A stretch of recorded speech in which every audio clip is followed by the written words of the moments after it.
हमारा सिर्फ लक्ष्य होना चाहिए सनातन धर्म का प्रचार हो, अधिक से अधिक हो, सनातन से लोग जुड़ें। लोगों ने ऐसी ऐसी वृत्तियाँ आ गई हैं समाज में कि हिंदुओं के मन में ही उनके धर्म के प्रति गलत गलत भावना डालती है। ऐसे ऐसे लोग बैठे हुए हैं, आप व्हाट्सएप चलाइए, यूट्यूब चलाइए, ऐसी ऐसी चीज़ें मिलती देखने के लिए कि खून खुल जाता है। लेकिन क्या कर सकते हैं, अपने हैं कुछ कह नहीं सकते, बिगड़ गए हैं। तो जब हम अपने ही मतलब अपने ही परिवार के, अपने घर के इंसान को, अपने क्षेत्र के इंसान को जब आगे नहीं बढ़ाएंगे, अपने ही लोग उसको बाहर खींचेंगे, तो कैसे आगे बढ़ेगा सनातन धर्म का प्रचार, कैसे होगा? हमें और आपको निकलना पड़ेगा, बाहर आना पड़ेगा, तभी सनातन धर्म सुरक्षित बचेगा। नहीं तो इसका अधपतन और ऐसा दिन नहीं है जब आपका ढूंढे पंडित तो मिलने भी जाएगा नहीं, बताओ तो साफ साफ बात। अगर यही हाल रहा तो एक इंसान कोई मिलेगा नहीं घर पर। क्या है बात कर रहे फालतू? भगवान श्री कृष्ण की कृपा से, जब भगवान की कृपा होती है तब बड़ी कृपा से भगवान की कथा में प्रवेश करने का अवसर मिलता है। तो सनातन धर्म के लिए प्रत्येक सनातनी को, तो खाली ऐसा भी नहीं है कि लोग कहते हैं कि अरे भाई कथा भागवत का है काम, खाली पंडित का है थोड़ा है, तो सगरों जिम्मेदारी पंडित जी ना ले भैया, और बिरादरी बाटे हम हिंदू में खाली पंडित बाटेगा? अरे भाई ठाकुरों वहाँ हैं, यादव लोग हैं, बहुत आदमी हैं, तो सबको आना चाहिए आगे, अपने धर्म को आगे प्रमोट करना चाहिए। हर एक व्यक्ति, आज के बच्चों को मैं देखता हूँ, उनको चोटी रखने में, अगर चोटियाँ रख लिया मैंने चढ़ावा लागत है, अरे चोटी रखे बाटे कहाँ बाटे इनके लिए, ठीक है। तिलक लगाने में शर्म लगती है, तो चोटी और तिलक लगाने में शर्म क्यों लगती है भाई? ये चोटी कोई मतलब वो नहीं है कि हम कोई दिखाने के लिए रखें कि हम पंडित हुए, देखा हमारे लिए तो घर चोटी है। ये ब्रह्म सूत्र है, जहाँ ब्रह्म है, ब्रह्मरंध्र जुड़ा हुआ है। और ये क्या है? ये आज्ञा चक्र है, इसका और इसका बड़ा संबंध है। जब यहाँ तिलक लगाते हैं तब हमें वो वस्तु प्राप्त होती है जो कहीं प्राप्त नहीं होती है। हमारे जो माइंड का लेवल है, जो माइंड की वृत्ति है, उसको बना करके बचा करके रखती है ये चीज़ें। ये जो छोटी छोटी चीज़ें हैं सनातन धर्म में, ये बहुत काम की हैं। लोग समझते हैं फालतू चीज़ बता रखी है, ये कपोल कल्पना है। पूरा सनातन धर्म विज्ञान पे टिका हुआ है, विदेशों में इस पर शोध हो रहा है, वेदों पर। हमारे यहाँ शोध होगा तो क्या कहेंगे, अरे भैया यहाँ धर्म निरपेक्षता लगा दी है, यहाँ वेद पढ़ाता है, हिंदू धर्म लागू कर रहे हैं, भारत हिंदू राष्ट्र बन रहा है। लेकिन ऐसा कुछ नहीं है। गीता जैसा सर्वोच्च ग्रंथ हमारे भारत में जो प्रत्येक धर्म के लिए उपयोगी है, रामायण जैसा विश्व कीमती जो धर्म है प्रत्येक व्यक्ति के लिए उपयोगी है। रामायण हमको जीना सिखाती है कि जीना कैसे है, किस प्रकार से जीवन का आचरण हो, और भागवत हमको मरना सिखाती है कि मरना कैसे है। और व्यक्ति मर तभी सकता है सही से जब सही से जिया हो पूरे जीवन। जब तक जीवन जिया सही से नहीं है, तो जैसे आदमी कहा जैसे पियो पानी वैसे हो वाणी, जैसे खाओ अन्न वैसे होए मन। तो ज़िंदगी में जैसे खाए हो वैसे बोलेंगे। तो जब हम अपने जीवन में धर्म नहीं लाएंगे तो हमारा भी पराभव संभव है, हमारा भी पतन निश्चित है। इसलिए हमें अपने धर्म, अपनी संस्कृति को बचाने के लिए अपने ही बच्चों को, अपने ही चीज़ों को, अपने ही समाज को आगे बढ़ाना पड़ेगा। इसलिए कह रहे हैं कि भगवान से कह रहे हैं कि भगवान कहते हैं कि जब जीव ब्रह्म की शरण में लेता है तब तो उसकी सारी माया की रस्सियाँ जो हैं खुल जाती हैं। 11:30 तो इस प्रकार से सुखदेव जी भगवान को एक कोठरी में लेकर के जाते हैं, और जब बाहर निकले हैं सारे पहरेदार सो गए, सारी बेड़ियाँ खुल गई, सारे फाटक खुल गए। और जब बाहर निकले तो क्या देखते हैं, आंधी पूरा आई भैया, बहुत तगड़ी आंधी आई है, आंधी आई है, तूफान आया है, सब कुछ आया है। और क्या हो रहा है, यमुना जी जो है वो धीरे धीरे बढ़ रही हैं, और बारिश जो है बहुत तेज़ हो रहा है। शेषनाग जी ने देखा कि हमारे ठाकुर जी आ रहे हैं, और क्या हो रहा है,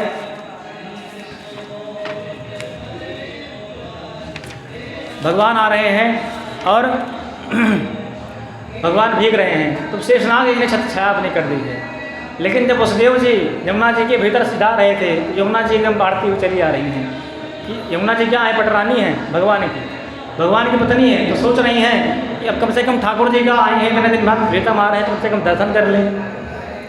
तो दर्शन करने के लिए यमुना जी जब आगे ऊपर उठी, जैसे कथा आती है सत्यनारायण भगवान कथा में, सत्य वो क्या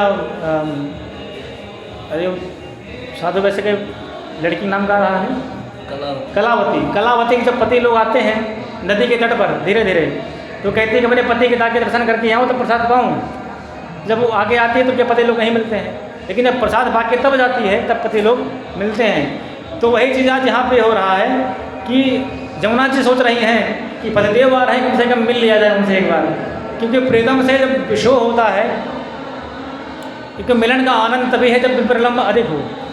जब तक वियोग संभव नहीं होता तब तक मिलन भी संभव आनंद नहीं आता है। तो भगवान आज यहाँ पे जब आ रहे हैं तो जो यमुना जी हैं खूब बढ़ रही हैं, बढ़ती जा रही हैं, और जब बढ़ी तो कहाँ तक आ गई, यहाँ तक आ गई वसुदेव जी के। और जब बहुत बढ़ गई तो क्या हुआ कि भगवान सोचने लग रहा है कि मेरा जो डुबा ही डालेंगे, तो ऐसा है अपना चरण में जो है लटका देता हूँ। जो अपना चरण लटका दिया तो यमुना जी ने मानो भगवान के चरणों का स्पर्श करके नीचे हो गई। या दूसरा यूँ कहा जाए, संत लोग भाव कहते हैं कि भगवान श्री कृष्ण ने यमुना जी को एक लात मारी कि पिताजी यहीं खड़े हुए तो मैं मिलने की पड़ी हुई, शर्म नहीं लगती, ससुर जी यहीं पे हैं, उनके सामने मिलने की बात करती हूँ। तो इसलिए भगवान ने लटका दिया पैर और यमुना जी ने पाँव को पखारा और धीरे धीरे वसुदेव जी को रास्ता मिल गया।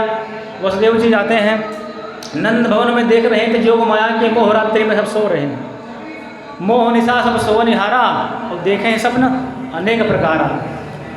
तो समाज में संसार में मोह रूपी रात्रि में सब सोते हैं, लेकिन भगवान की जो कृपा रूपी वर्षा है वो सबके ऊपर बराबर रूप से हो रही है।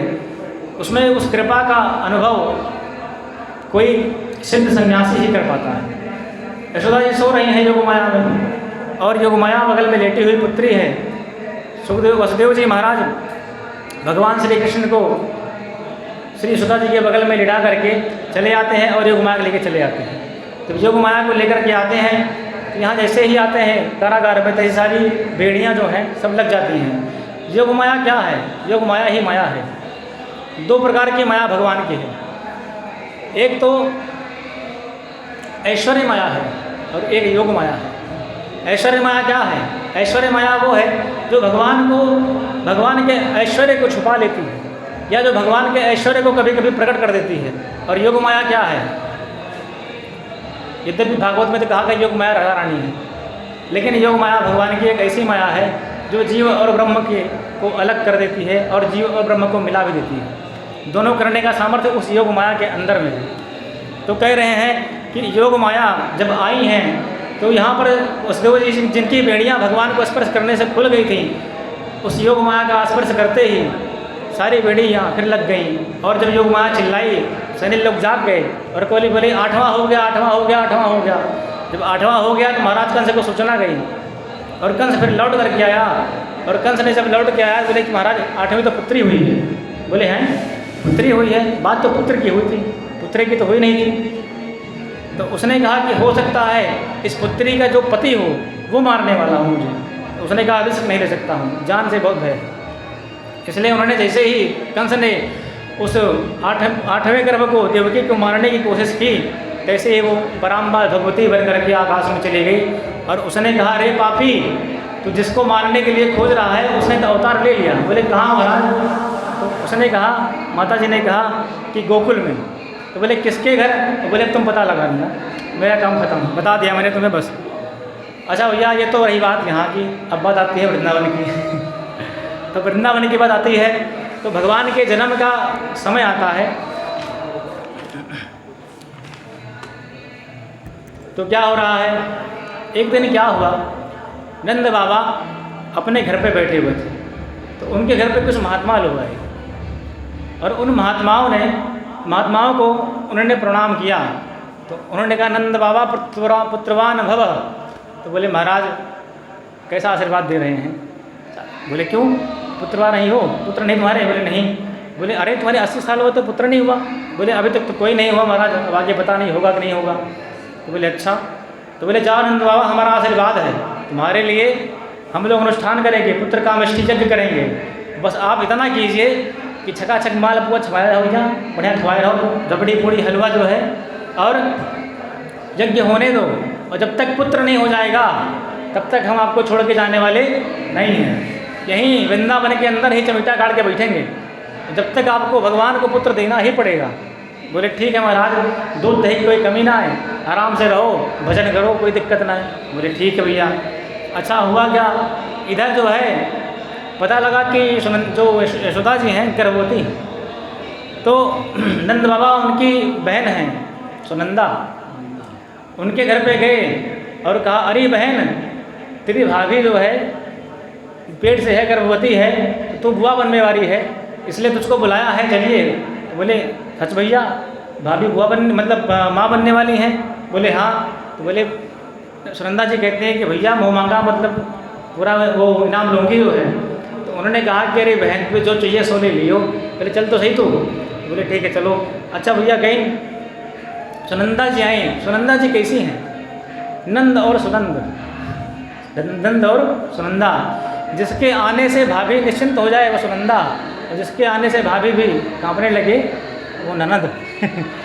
जो आने पर भाभी को आनंद दे वो सुनंदा, और ननद जिसके आने पे आनंद ना मिले वो ननद। ठीक है, तो सुनंदा जी के आने पर यशोदा जी क्या हो गई? निश्चिंत हो गई, सुनंदा आ गई, अब सारी जिम्मेदारी हमारी जो है ख़त्म हो गई, अब ये सबको संभाल लेगी। अच्छा धीरे धीरे समय आया, वसुदेव जी आए, भगवान को लिटा के चले गए। ऐसा हुआ, सुनंदा जी क्या देख रही हैं? रात्रि के 12 बज गए और सुनंदा जी क्या देख रही हैं कि भगवान श्री कृष्ण सांवले कन्हैया पलना में लेटे हुए हैं और कोई बालक खेल रहा है। सुनंदा जी सोच रही हैं कि पता नहीं क्या है, भाभी को कुछ हुआ तो है, और भाभी सो रही हैं। अब मना रही हैं भगवान से कि हे प्रभु, अब की बार लाला दे दियो, अगली बार चाहे हजारन लाली दे दो, कोई दिक्कत ना आए, तो इस बार लाला दे दो बस खाली। तो लाला मांगने की खुशी में भगवान से प्रार्थना कर रही हैं और धीरे धीरे प्रणाम कर रही हैं, धीरे धीरे आगे कदम बढ़ा रही हैं। तो भगवान को पीताम्बर उड़ा रखा था, तो हल्की झीनी पीताम्बर थी, उसके अंदर से नीला नीला जो श्याम सुंदर का स्वरूप था वो झलक रहा था। अब सुनंदा जी देख रही हैं, अब सोच रही हैं पता नहीं लाला है कि लाली है। अरे भाई जरूरी की लाला जो ना है लाला सांवर है तो लाली सांवर ना हो सकती, लाली सांवर हो सकता है। तो बना रही है कि हे ठाकुर जी, हे प्रभु, इस बार मेरे भैया को एक पुत्र दे दो, अगली बार जो है आप कितनी भी लाली चाहे दे दीजिएगा। सुनंदा जी ने हटाया और देखा, क्या देखा कि भगवान श्री कृष्ण जो है पलना में पड़े खेल रहे हैं, और जैसे ही देखा कि लाला हो गए हैं तो क्या कह रही हैं? अरे है गो है गो है गो है गो। तो तुरंत ही मुँह भरी, ठीक है, मुँह पे हाथ रखा और भागे फिर भैया की ओर कि चल के भैया को अपने खुशी दें और बढ़िया मुँह मांगा उनसे जो है इनाम लेंगे कि भैया आपके लाला हुआ है।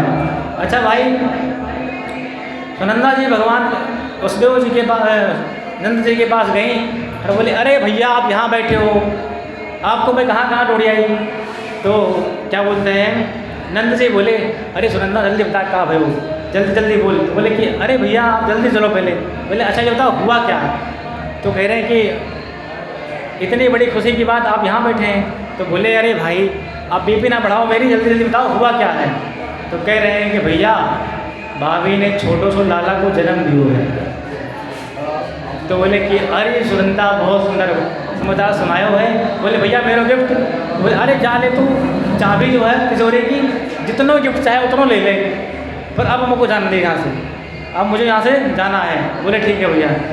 तो नंद जी वहाँ से भागे भैया, और भागे तो नंद जी जो सुनंदा जी हैं उन्होंने थारी बजाई और पूरे ब्रजमंडल में घूम करके ये बता दिया कि भाई क्या हुआ, नंद के आनंद भयो है, लाला ना भयो है, नंद के आनंद भयो, जय कन्हैया लाल की।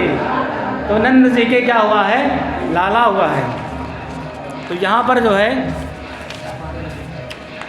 अब भगवान श्री कृष्ण आ गए हैं, सबरे ग्वाल बाल गोपियाँ सब बधाई ले लेके आ रहे हैं। और यहाँ पर सुखदेव जी क्या कह रहे हैं कि नंदस्वात्मज उत्पन्ने जाता हलादो महामना, आहो विप्राण वेदज्ञान स्नाता सुचीर्णं कृतः, स्नाता सुचीर्णं कृतः।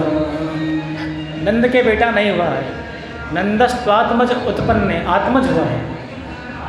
जाता हलादो, आनंद हुआ है आज, नंद के पुत्र नहीं हुआ, आनंद की प्राप्ति हुई नंद को। जाता हलादो महामना, इसलिए आज आनंद सब मना रहे हैं। और नंद बाबा इतने आनंदित हो रहे हैं कि सारे ब्राह्मण आकर के स्वस्ति वाचन कर रहे हैं। और क्या कर रहे हैं, सब स्वस्ति वाचन कर रहे हैं। और नंद बाबा खूब सुंदर से बढ़िया सबले गोलमाल बोले कि बाबा आज तो कुछ सजना पड़ोगे। बोले भैया देखो आज तक तो कब सजना है, भैया 80 साल में तुम कहाँ सजाओगे। बोले नहीं नहीं सजना पड़ेगा भाई। बोले अच्छा सजाओ भाई, कैसे सजाओगे। तो क्या किया, नंद बाबा को रात के 12 बजे ले गए और जमुना जी डुबकी लाई। जमुना जी ने स्नान किया और लेकर के आए बढ़िया नंद बाबा को बढ़िया पूरा पीताम्बर पहनाओ भैया है।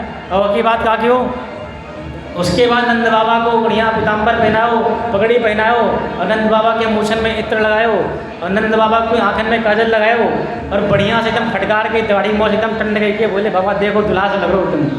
बोले सच्ची। बोले हाँ एकदम दुल्हा लगे। बोले अच्छा। तो बोले कि भाई देखो ऐसा है कि लाला को दर्शन करना है। क्या करें बताओ।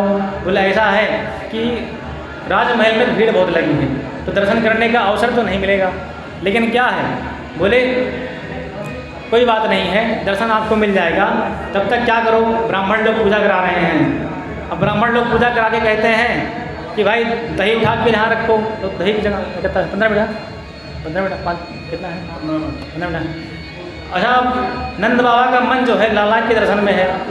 तो ब्राह्मण लोग बोले ऐसा है कि आप संकल्प पढ़ दीजिए, सारी सब कुछ हम करवा देंगे सब कुछ, बस कल आप जाओ लाला के दर्शन कीजिए। अब नंद बाबा भागे भैया जल्दी देखें कन्हैया कैसे हैं। अब जल्दी जब भागे तो देख करके प्रसन्न हो गए। श्याम सुंदर कन्हैया को परिणाम में पढ़े खिलखिला रहे हैं और मुस्कुरा रहे हैं।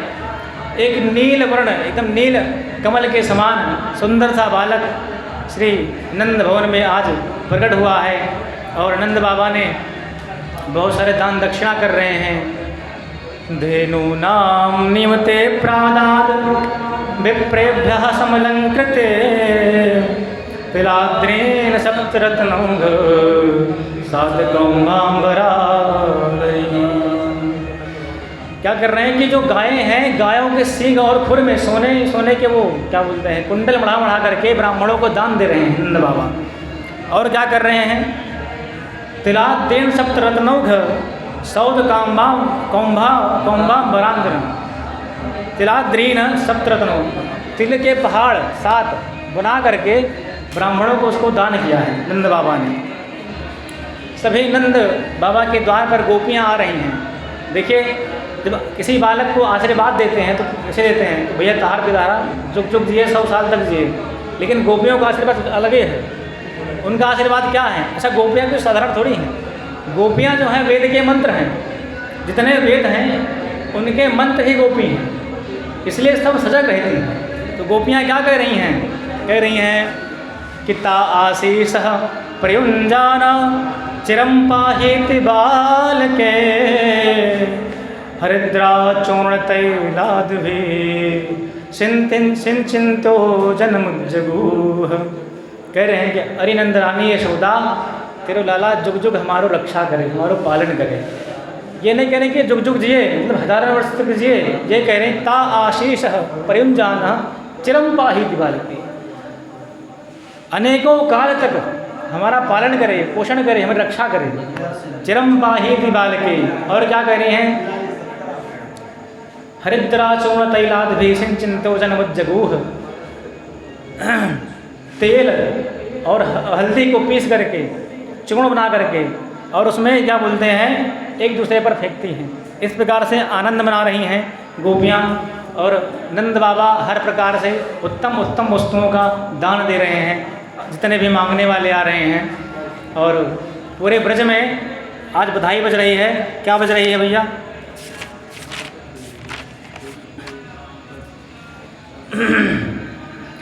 कि आज बर्फी से ब्रज नारी बनी, आज बर्फी से ब्रज नारी बनी, गुझिया से गीत और गुंजा से लाला, प्यारे पेड़ा से प्यारे बने बलदेव जी, रस खीर से रोहणी रूप रसाला, नंद महीप बने नमकीन।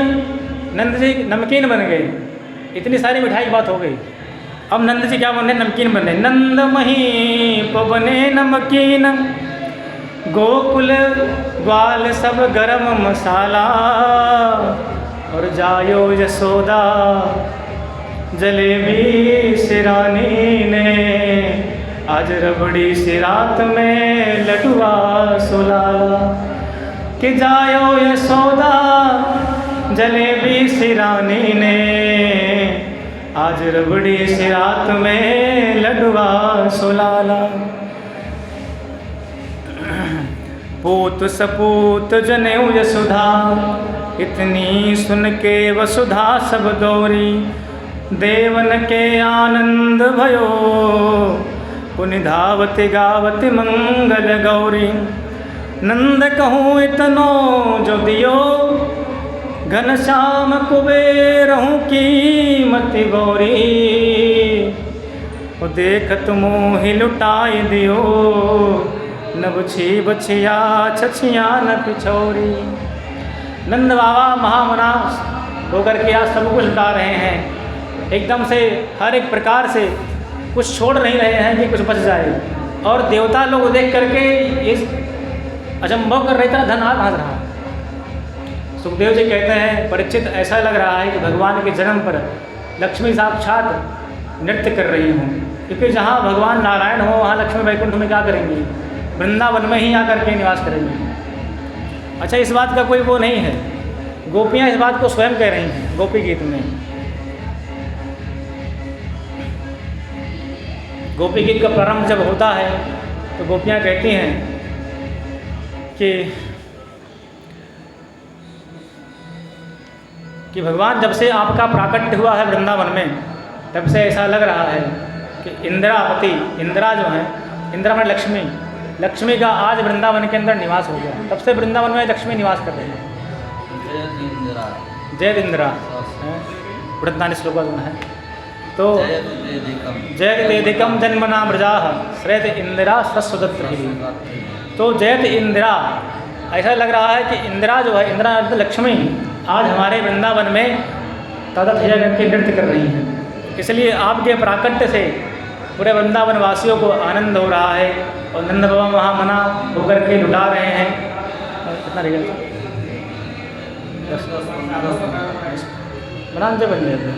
10 मिनट है। एक और वृंदावन में एक, जैसे हमारे यहाँ कुछ लोग मांगने आते हैं पुत्र होने पर, तो वृंदावन में एक ढाणी से होते हैं, ढाणी के। तो वो वृंदावन में मांगने के लिए नंद बाबा के पास आए। नंद बाबा अटारी पर चढ़ के सब कुछ लुटा रहे थे। किसी को हाथी दे रहे थे, किसी को घोड़ा दे रहे थे, किसी को सोना, किसी को चांदी, जिसको जो मिल रहा था वो सब ले रहे थे। और नंद बाबा भगवान वृंदावन बिहारी के जन्मोत्सव में 16 साल से लेकर के 90 साल की बुढ़िया तक ने सबने 16 श्रृंगार किया और सब धस के आई। क्यों आई? क्योंकि आज भगवान श्री कृष्ण को अपने हृदय से देखना है। जब आनंद होता है, जब प्रेम उत्पन्न होता है हृदय में, तब ऐसा नहीं लगता है कि फला व्यक्ति के घर आनंद हुआ है, फला व्यक्ति के घर पुत्र हुआ है। प्रत्येक वृंदावन वासी को, ब्रजवासी को ऐसा लग रहा है कि कन्हैया का घर, कन्हैया का जन्म कोई नंद के घर नहीं, हमारे घर हुआ है। आनंद जब आता है तो किसी एक व्यक्ति के लिए नहीं आता है, आनंद आता है तो सबके लिए आता है। अभी कहीं सूखा पड़ जाए, वर्षा होगी तो सबको बराबर आनंद होगा। उसी प्रकार से भगवान भी जब उत्पन्न होते हैं तो सारी पृथ्वी, सारा संसार, सारा जगत आनंदित होता है। आज सारे संसार को चलाने वाले भगवान श्री कृष्ण का प्रादुर्भाव हुआ है। और जब ढाणी के आया तो उसने कहा, बाबा, नंद बाबा ने कहा कि ढाणी के भैया कैसे आयो? बोले, बाबा हमने सुनी कि आज हमारे यजमान के यहाँ लाला का जन्म हुआ है, तो हम भी जो है बधाई लेने के लिए आए। बोले, हाँ भैया मांगो। बोले, जब हम घर से आने लगे तो सब लोगों ने बधाई के लिए अपनी अपनी फरमाइश हमको बता दी कि हमारे लिए ये मांग के लाना, आनंद से हमारे लिए ये मांग के लाना। बोले, किसने किसने क्या क्या कहा है? तो कहते हैं कि मेरे मन आनंद भयो, ब्रजराज ही याचन आयो, अपने अपने मन को मतो, कहा सब परिवार पठायो। बोले, बाबा हमने सुना कि आपके यहाँ लाला का जन्म हुआ है, बड़ा आनंद हुआ, और जितने घर वाले हैं सब अपने अपने मत को हमसे कह के भेजे हैं। जैसे किसी के यहाँ कुछ बाजार जाए कोई, तो घर के पिताजी कहते हैं बेटा मेरे लिए लेके आना, माता कहती हमारे लिए लेके आना। बिटिया बहू सब कहती हैं, अपनी फरमाइश बताती हैं। उसी प्रकार आज यजमान के यहाँ पुत्र हुआ है तो सब कह रहे हैं कि हमारे लिए ये मांग के लाना, हमारे लिए ये मांग के लाना। तो किसने किसने क्या क्या मांगा वो ढांडी की बता रहा है कि मेरे परिवार में किसने किसने क्या क्या मांगा है। तो कह रहे हैं कि मेरे तात कहो समुझाई राय सो, देत सीता सीसा दीजो, 200 भैंस दूध मन मन की, मेरे काजे लीजो। बोले बाबा मेरे ताऊ जी ने कहा है कि 200 भैंस जो एक मन दूध देने वाली हूँ, ऐसी भैंस हमको देना। नंद जी ने कहा भाई देखो दूध भैंस तो हम रखे नहीं हैं, लेकिन फिर भी तुम्हारे ताऊ जी ने कहा तो हम व्यवस्था कर देंगे, 200 भैंस हम देंगे, जाओ। बोले महाराज जब आगे बढ़ा तो तापाछे आछे समझायो, तिनके जेठे भैया, वाके काज दीजो बाबा, सुभग साथ सो गैया। नंद बाबा ने कहा कि अच्छा ये बताओ तुम्हारे जो ताऊ जी हैं उनकी उम्र कितनी है? बोले महाराज 99 हो गए, एक कम है 100 में। तो बोले कहा 700 भैया दूध पी के जवान बनी है। लेकिन फिर भी नंद बाबा ने कहा कि ठीक है 700 भैया मांगा है तो हम देंगे। आगे कह रहे हैं कि अब मेरा जो बड़ा बेटा है वही मांगने के लिए आ गया। पिताजी आप जा रहे हैं, मेरे लिए भी लेके आइएगा। बोले क्या मांगा है? तो कह रहे कि मेरो बेटा बड़ो अति सुखदाई, तैसे वाके साथी, वाके काजे दीजो बाबा, मत मदात तो हाथी। मेरे बड़े बेटा ने हाथी मांगा। नंद बाबा बोले वो भी देंगे। फिर बोले महाराज उससे आगे बढ़ा तो छोटा पुत्र आ गया और पैर पकड़ के लटक गया। बोले पिताजी हमारे लिए लेके आइएगा। बोले क्या मांगा है? तो कहा छोटो सुत चंचल अति मेरो, छोटो सुत चंचल अति मेरो, लाड चाव को जोड़ा, वाके काजे दीजो बाबा, 10 है राशि घोड़ा। मेरे छोटे बेटा ने हैदराबादी 10 घोड़े मांगे हैं बढ़िया। नंद बाबा बोले ठीक है देंगे। आगे क्या कह रहे हैं कि महाराज मेरा जो बड़ा बेटा है उसका मैंने विवाह कर दिया है। मेरी बहू जो है पुत्र वधू आज तक तो कभी मुझसे बोली नहीं, लेकिन आज उसको पता लगा कि नंद जी के यहाँ लाला का जन्म हुआ है तो आज वो घूंघट देकर के ही बोल दी। क्या बोली? तो कह रहे हैं कि बेटा वधू लाज तज मोसो, घूंघट मुख दे बोली, सात कहार पाल की ले हूँ, तीहर सेती चोली। बोली महाराज कहारों को सहित पाल की जाती हूँ और तब लाला का दर्शन करने जाऊँगी और तब सोना चांदी लेकर के वहाँ से आऊँगी। तो नंद जी ने कहा ठीक है वो भी देंगे। और आगे किसने क्या कहा? तो कह रहे महाराज हमारे एक ही बिटिया है और उसने भी अपनी मन की बात कह दी। बोले क्या बोली? तो बोले कि बेटी एक लाडली मेरी, चलत आए भई ठाड़ी, नख सिख लो गहनो सब ले हों, 100 जुबराती गाड़ी। बोले महाराज मेरी बिटिया ने कहा है कि नख से लेके सिख तक गहना लूँगी तब मैं लाला दर्शन करने आऊँगी। तो नंद जी ने कहा ठीक है देंगे। फिर कह रहे महाराज अंत में मेरी माता जी आती हैं और माता जी क्या कह रही हैं? तो कह रहे हैं कि माता जी कहती हैं कि मेरी माता कहो दही धर आगे, सुन बेटा मोर सीख, ऐसो मांग मांगियो नंद से, हम बहुर न मांगे भीख। आज यजमान के घर पुत्र हुआ है तो ऐसा पुत्र मांगना कि हमें दोबारा भीख मांगने की आवश्यकता ना पड़े। और फिर कहते हैं कि महाराज मेरी पत्नी ने, अंतिम बात है, पत्नी मुझसे कह रही है, क्या कह रही है कि कहाँ जा रहे हो? उन्होंने कहा यजमान जी के यहाँ पुत्र हुआ है तो उनके यहाँ जा रहे हैं। तो बोलती हैं कि हमारी भी फरमाइश है उसको लेके जाइए। बोले क्या फरमाइश तुम्हारी? तो कह रहे हैं कि हमारी पत्नी बड़ी अच्छी बात बोली बाबा। बोले क्या बोली? तो कह रहे हैं कि तब बोली मेरी घरवाली, अजनी के नीके जइयो, थोड़ो दे बहुत कर मानो, प्रीत राख घर आइयो। उन्होंने कहा कि सबने अपनी अपनी बात कही ठीक है, लेकिन वो अगर थोड़ा भी दें तो अपने मन से तुम समझना मुझे बहुत मिला है और उनके प्रति प्रीत रख करके वहाँ से आना अपने यहाँ पर। तो कह रहे हैं कि इस प्रकार से सबने कहा। नंद बाबा सुन करके बहुत प्रसन्न हुए और कह रहे हैं कि कि जो गोविंद बलदेव बड़ाई, कहाँ सुनहीं जे गावे। धर्म अर्थ और प्रेम पदार्थ, क्रियन सहित सब पावे। कह रहे हैं कि जो भगवान श्री कृष्ण के चरित्र को कहता है, धर्म अर्थ और प्रेम रूपी पदार्थ जो है वो सबको प्राप्त होता है। तो यहाँ पर भगवान श्री कृष्ण के जन्म की कथा आज पूर्ण हुई। यद्यपि अपनी वाणी से मैंने त्रुटियाँ तो बहुत की हैं, पहली कथा थी तो कुछ पता भी नहीं था उतना, बस ये है त्रुटि फूटी इनकी कृपा से बैठा सामने है, इन्हें बुलाए है, बाकी हमें भी बोलना आता नहीं। सही बात तो ये है। और हो सकता है उतना बढ़िया मैं नहीं बोल पाता हूँ, हो सकता है कि वाणी से, व्याकरण से या कथा से, या हो सकता है कि कथा के क्रम में कुछ ना कुछ त्रुटियाँ हमसे हुई हों, लेकिन फिर भी अपने मन वचन से ठाकुर जी के चरणों में सिर्फ यही प्रार्थना है कि जैसे हम लोगों ने आज ये भगवान की कृपा से ये मंगल महोत्सव मनाया है, उसी प्रकार सारे समाज में, सबके हृदय में नित्य निरंतर मंगल ही मंगल हो, आनंद ही आनंद हो। जैसे नंद जी के यहाँ आनंद हुआ, सारे संसार में आनंद हुआ, उसी प्रकार आज भगवान श्री कृष्ण का जन्मोत्सव है।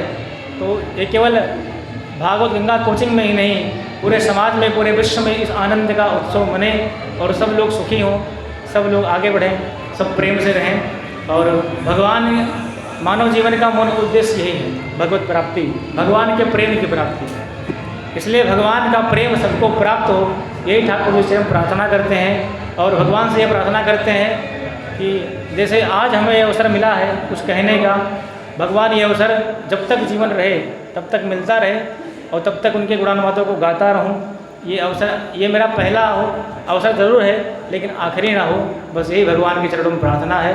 आप सबका आशीर्वाद चाहता हूँ, बस, बाकी कुछ नहीं। यद्यपि कहते हैं कि वक्ता जो होता है उसको जो श्रोता लोग होते हैं आशीर्वाद दे सकते हैं, क्योंकि वक्ता तो एक मामूली बंसी बन के बैठता है, फूंक तो भगवान भरते हैं, लेकिन जो श्रोता होता है वो उसके अंदर के गुण और दोष दोनों देखता है कि कहाँ ये सही कर रहा है, कहाँ गलत कर रहा है। इसलिए भगवान से आप लोग आशीर्वाद दें और प्रार्थना करें कि ठाकुर जी सब पर कृपा बनाए रखें। और यदि वाणी से, मन से, वचन से, कर्म से किसी प्रकार त्रुटि हुई हो तो हम हाथ जोड़ के आप सबसे क्षमा मांगते हैं। एक अबोध बालक जान करके माफ़ कीजिएगा, और भगवान से भी क्षमा मांगते हैं, ठाकुर जी हमसे कोई गलती हुई हो तुम्हें माफ़ कीजिएगा। आपकी बहुत बड़ी कृपा की इतना हम कुछ बोल पाए। ऐसा सही बताइए, इतना डरा रहे जो ना है, इतना डरा रहे नहीं बैठे पहले। यह हो रहा है कि भगवान आज दिन में खाली भागवते पड़े हैं, पूरा दिन खाली एक तरह करते हैं आज ही विषय। और आपको बताइए रियलिटी होना है, जो पढ़े उतना हम कुछ बोलू नहीं पाएगी, जितना पढ़े वो कब उतना बोलेगी, बस बोला वही है जो भगवान ने बुलाया है। तो इसलिए पढ़ाई महत्वपूर्ण नहीं है, महत्वपूर्ण भगवान की कृपा है। जे पे कृपा राम के होई, तापे कृपा करें सब कोई। जब भगवान चाह लेते हैं तो जेका जो बुलावे चाह तो बोल देते हैं। करतुम मन था करतुम समर्थ ईश्वरा, करे करा वाले बने हुए। तो 12 बज चुके हैं, अब आरती कर लेते हैं। आशीर्वचन करवा, उससे पूर्व, आरती से पूर्व भगवान के धर्म तो हो ही गया है। एक बार नंद आनंद हम गाएं, उससे पहले हमारे मध्य में प्रेमधर तिवारी महाराज उपस्थित हुए हैं, इनका कुछ आशीर्वचन इस दास को मिल जाए तो बड़ी कृपा होगी। ऐसा कोई बोल दिया, फिर आरती की जाए, बड़ी बात को सुनना है। जैसा कि आप सभी लोगों ने हमारे क्षेत्र के, हमारे ग्राम के रवि शास्त्री जी के वचनों को आप लोगों ने श्रवण किया। प्रथम बार कथा बोल रहे हैं, भगवान की कृपा से, भगवान की बड़ी कृपा, बड़ी अनुग्रह है। वचनों में इनके थोड़ा बहुत रस भगवान जरूर भरे हैं, ऐसा नहीं है, रूखी बात नहीं है, कुछ न कुछ रस भगवान अवश्य भर दिए हैं। और जब भगवान की कृपा होती है तभी रस प्रदत्त होता है, और रस ऐसे नहीं प्राप्त हो जाता है। रस के लिए रसिक बनना बहुत जरूरी होता है। जब व्यक्ति रसिक होता है तभी उसको रस प्राप्त होता है। व्यास जी महाराज 2 ही लोगों को बुलाए थे और किसी को नहीं बुलाए सुनने के लिए। क्या कहा? मोहर मोहर रसिका भूर भाविका।